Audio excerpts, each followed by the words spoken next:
Merci de votre fidélité, merci de votre intérêt que vous avez, bien sûr, à l'endroit de cette émission Plan Grimpant. Certainement, nous avons le même fardeau, certainement, nous poursuivons les mêmes objectifs pour nos enfants. Je pense que vous remarquez qu'il y a tout un ministère en République démocratique du Congo qui s'occupe des enfants et aussi une chaîne télévision bien outillée, bien implantée, Éduc TV.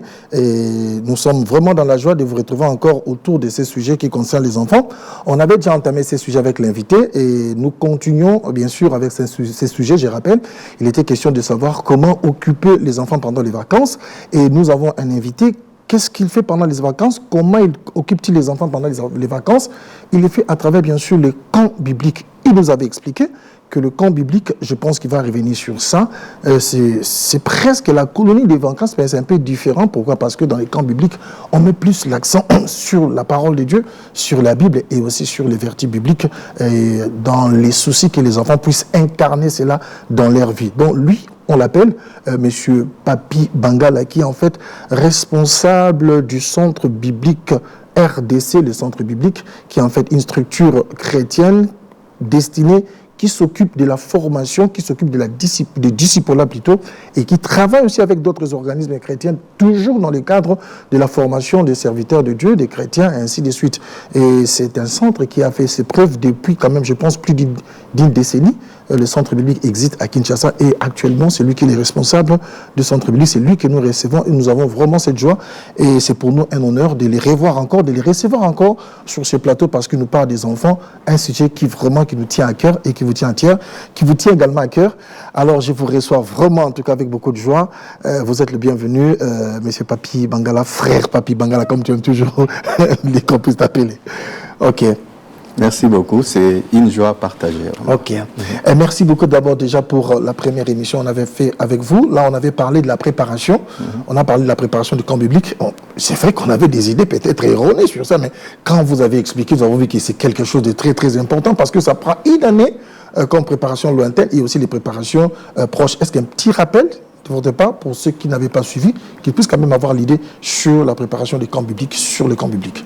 Voilà, merci beaucoup pour l'opportunité que vous me donnez de pouvoir parler de cet événement que nous considérons important, le camp biblique, qui est vraiment une activité très importante pour l'encadrement des enfants et des jeunes.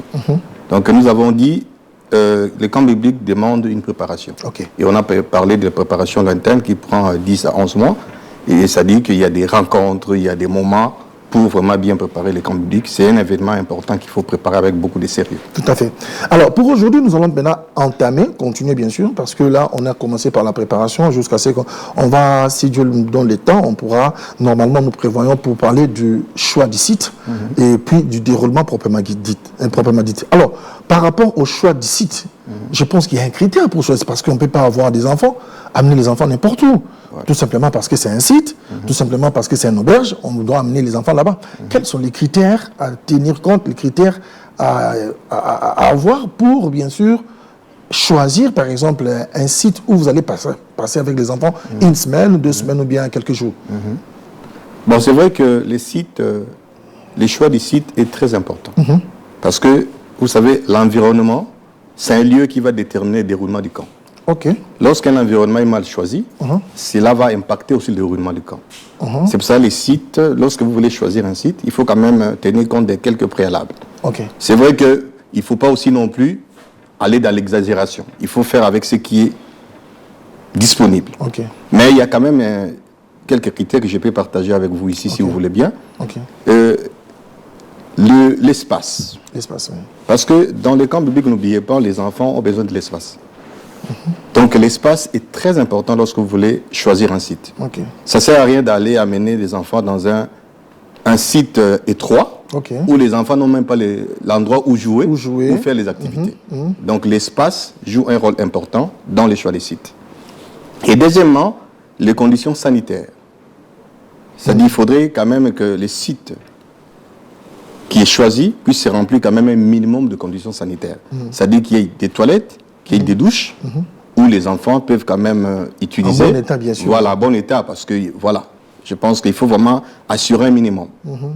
Et le lieu aussi où les enfants doivent passer la nuit. Il faut qu'il y ait quand même des dortoirs bien aérés qui peuvent quand même permettre aux enfants de pouvoir dormir dans des conditions acceptables. Je pense que, d'une manière générale, c'est vrai que il faut simplifier les choses pour que tout le monde ait accès à un endroit acceptable où les enfants sont mis dans des conditions aussi acceptables. Mais après, s'il y a 2 ou 3 choses à faire, c'est au niveau de l'organisateur où il faut vraiment maintenant aménager. Si les critères sont là, il y a un autre travail qui est fait. C'est ce que nous allons voir dans le déroulement, aménager les sites pour rendre les sites selon notre désir à nous, en aménageant certaines choses.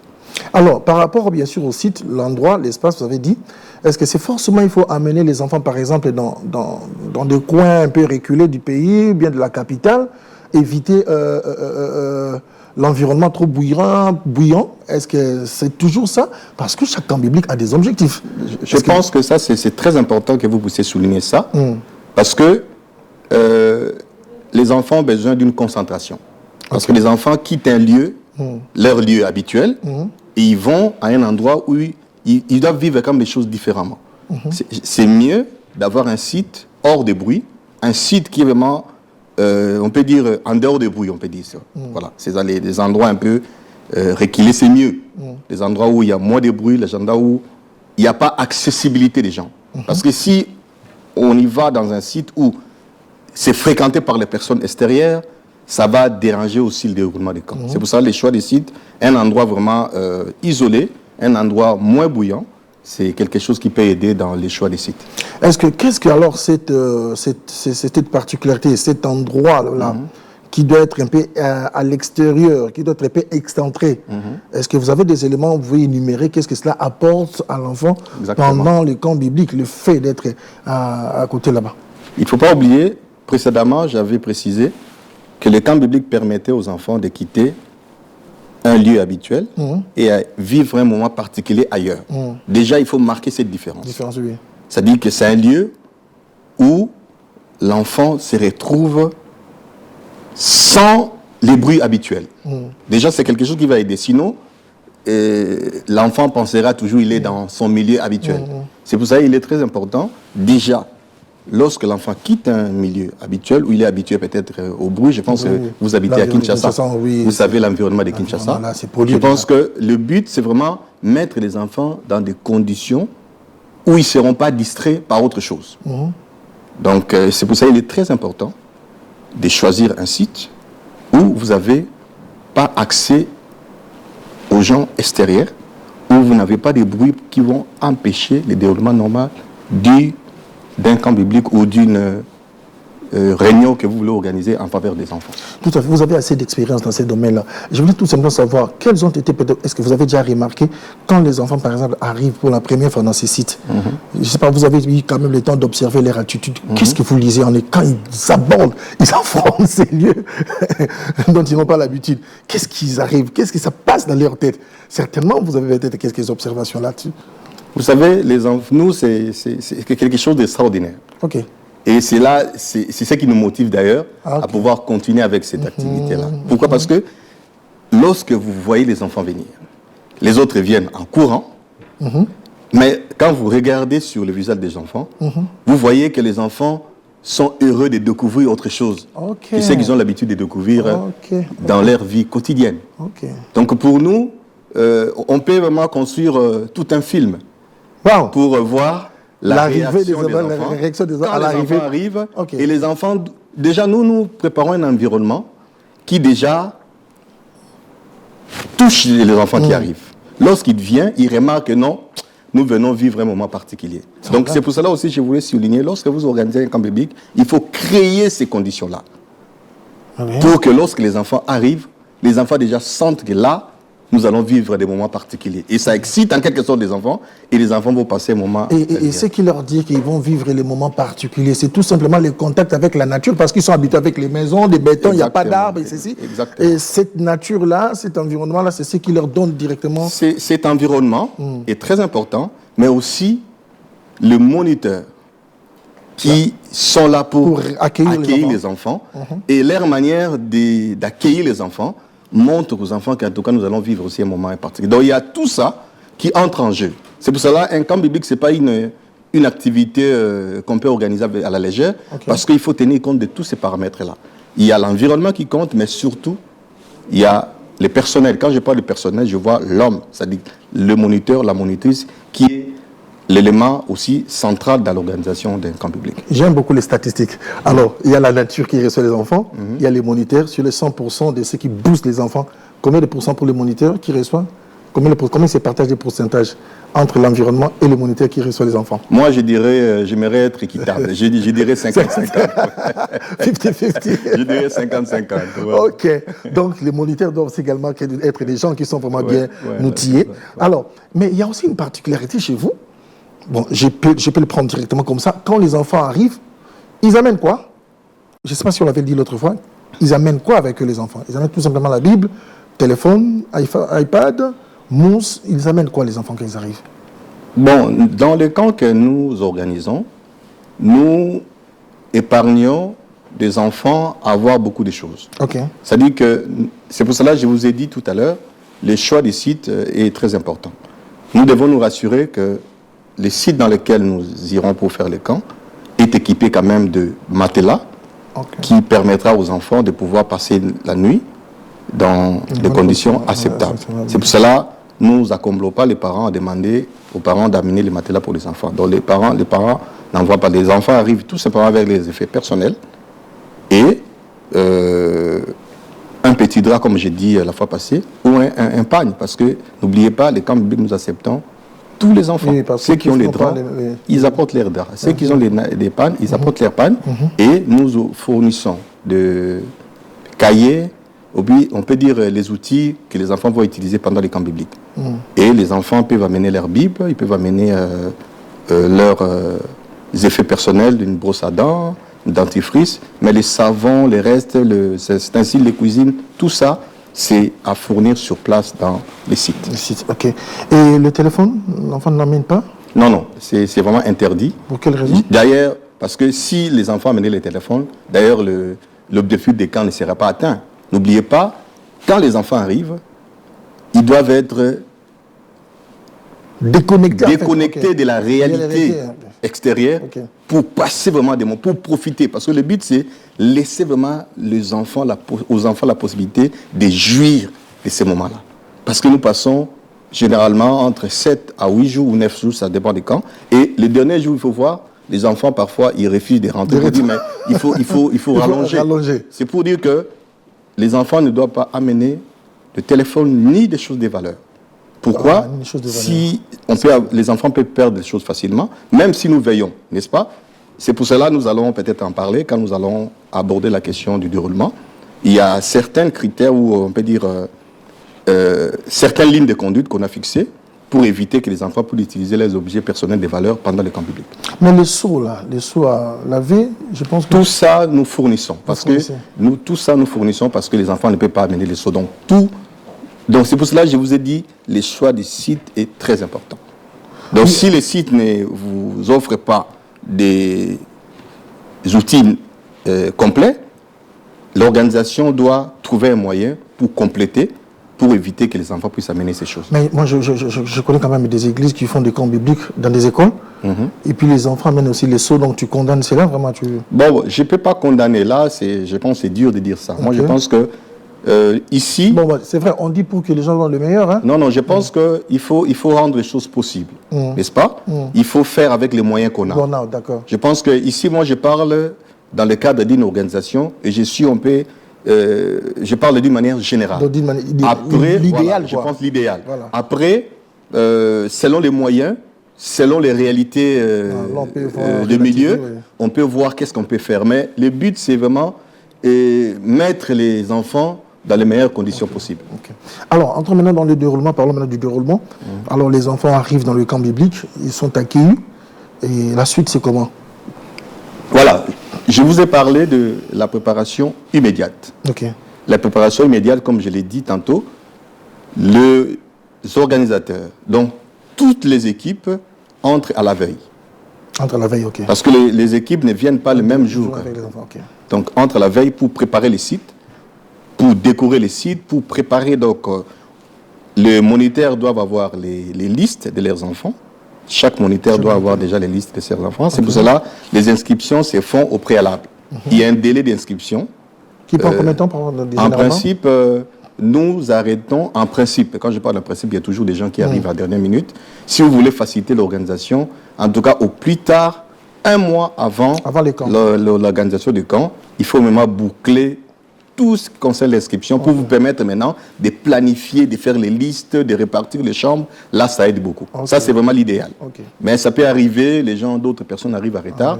On essaie de s'adapter, mais l'idéal, c'est vraiment un mois avant l'organisation du camp, boucler les questions d'inscription. Alors, une fois arrivés au camp, les enfants, les moniteurs arrivent à la veille, ils prennent le temps de préparer les sites, et maintenant, à l'arrivée des enfants, chaque moniteur connaît déjà son groupe d'enfants. Là, il en a combien? Comme je vous ai dit, l'idéal, c'est 10 enfants pour un moniteur. L'idéal, parce que ça permettra au moniteur vraiment de bien suivre son groupe. Et il a un cahier dans lequel tous les enfants qu'il va encadrer s'y retrouvent. Et le moniteur, qu'est-ce qu'il fait? Il fait ce qu'on appelle inventaire d'arrivée.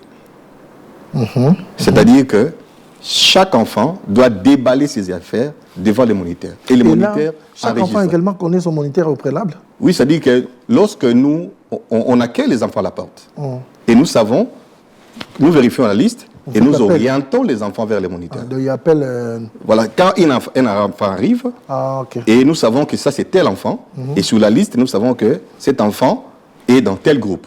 Et directement, l'enfant est envoyé vers le moniteur. Et une fois l'enfant est vers son moniteur, le moniteur fait ce qu'on appelle l'enregistrement, l'inventaire initial, qui permet au moniteur de savoir les effets que les enfants ont amenés. C'est-à-dire qu'il va répertorier, il va noter tout ce que l'enfant a amené dans son sac. Et parmi les affaires, s'il y a des histoires, des valeurs qu'on a interdites, et le moniteur va consigner ça. Il va les garder, il va consigner, et que nous allons remettre à la fin. Et si par exemple, ok, je comprends. Alors, maintenant là, ils sont arrivés, les moniteurs chaque moniteur a accueilli ses enfants, il les conduit directement dans la chambre. Voilà, une fois un inventaire fini, chaque enfant est placé dans le lieu où il est prévu. Et au fur et à mesure que les enfants arrivent, c'est une journée où on accueille les enfants.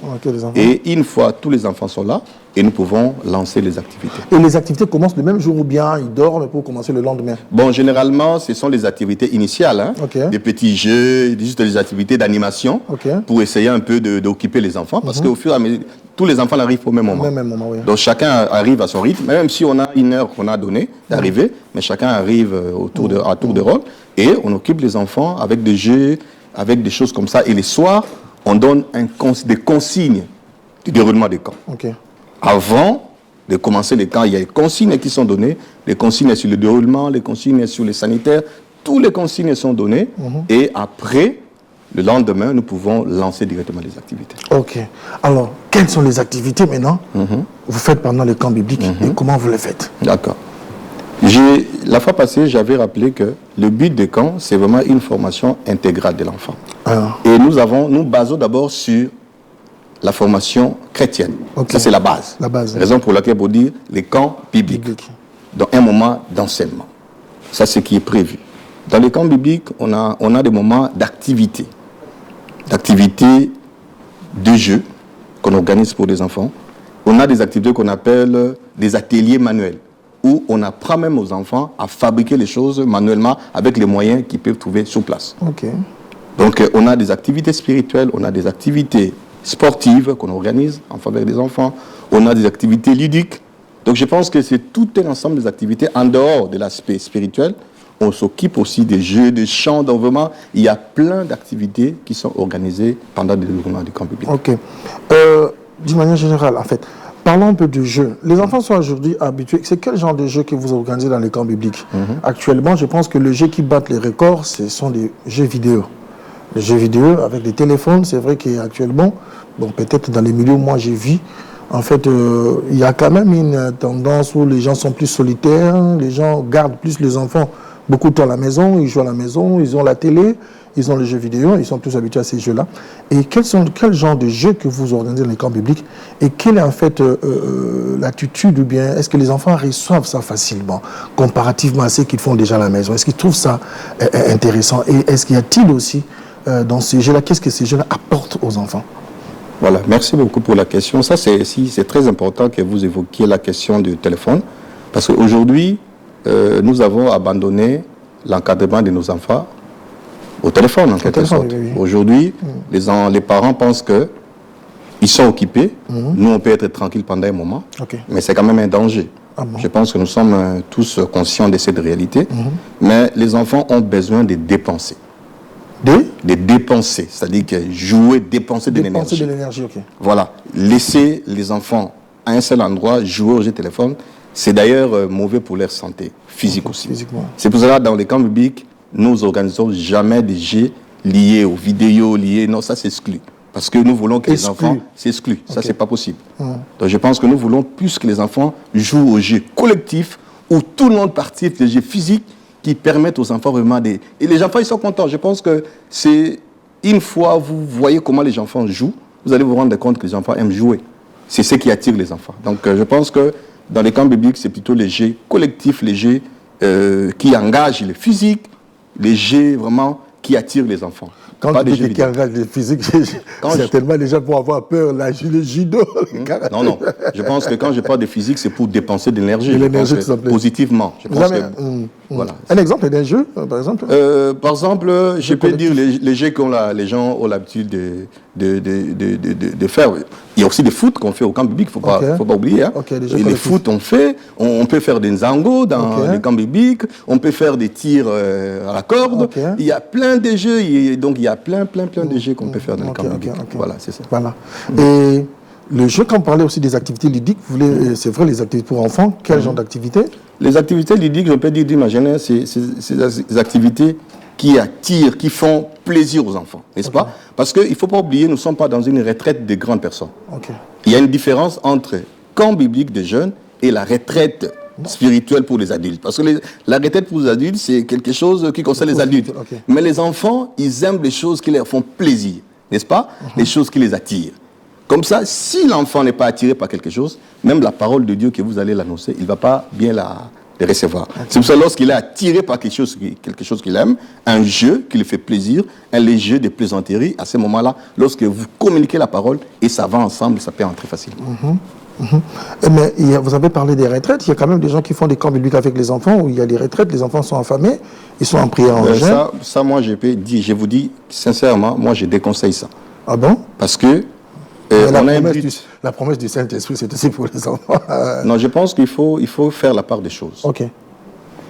Il faut faire la part des choses. Nous sommes en train d'encadrer les enfants. Je pense que les enfants, ils ont quand même certaines vulnérabilités. Il faut veiller sur ça. Je pense que je ne suis pas là pour juger. Moi, je pense que nous présentons la manière dont nous faisons les choses. Et nous ne pensons pas aussi faire les choses meilleures. Mais je pense que nous pensons faire les choses différemment, sans pour autant critiquer ce qui s'est fait.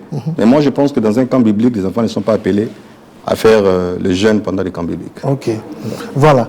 Et maintenant, l'enfant qui passe les temps, en termes, quand il sort du camp biblique, en termes de changement, qu'est-ce qu'elle amène comme changement, surtout dans le cas, parce que les programmes du camp, c'est comme si ça commence à 5 h du matin.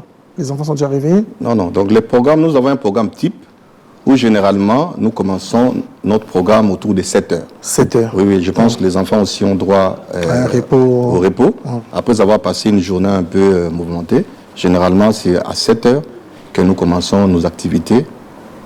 Les enfants se lèvent, ils se brossent les dents, on passe un moment de méditation Et à 7h30 ou 8h, ils doivent prendre leur petit déjeuner. Et après, nous commençons les activités de la journée. Ok. La télévision, c'est les temps déjà facile. Alors, une dernière question. En fait, dès qu'ils sortent du camp, qu'est-ce qui deviennent ces enfants? Quels sont les témoignages? Je ne sais pas si j'avais posé cette question. Oui, nous avons des bons témoignages. Qu'est-ce que les parents remarquent? Les parents remarquent que les enfants sont un peu différents. Okay. Parce que les enfants, ils apprennent facilement ce qu'ils reçoivent.